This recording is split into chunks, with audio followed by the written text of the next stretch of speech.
Hello! Uy, mag-hello naman kayo. Another day, another gastos. Another day, another slay. Dahil nga gusto namin makakita ng wildlife dito sa Alberta, pumunta nga kami sa Calgary Zoo. So, tapos na kami sa penguin. Ang susunod na natin ay Wild animal. wild animals. So, this is an otter.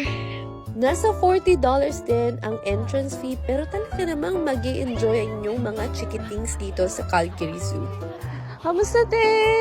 Wala lang. Ay, nagkwento na ng buhay niya. Alam nyo, dito talaga sa Canada. Mahirap ang Mahirap ang buhay. Mahirap ma-PR. Kaya kung ako sa inyo, nan-discourage. Huwag ka, baka mabash. Abas ako. Let's go! Eventually, nalungkot din kami kasi nakita namin na malungkot yung mga hayop dito sa zoo.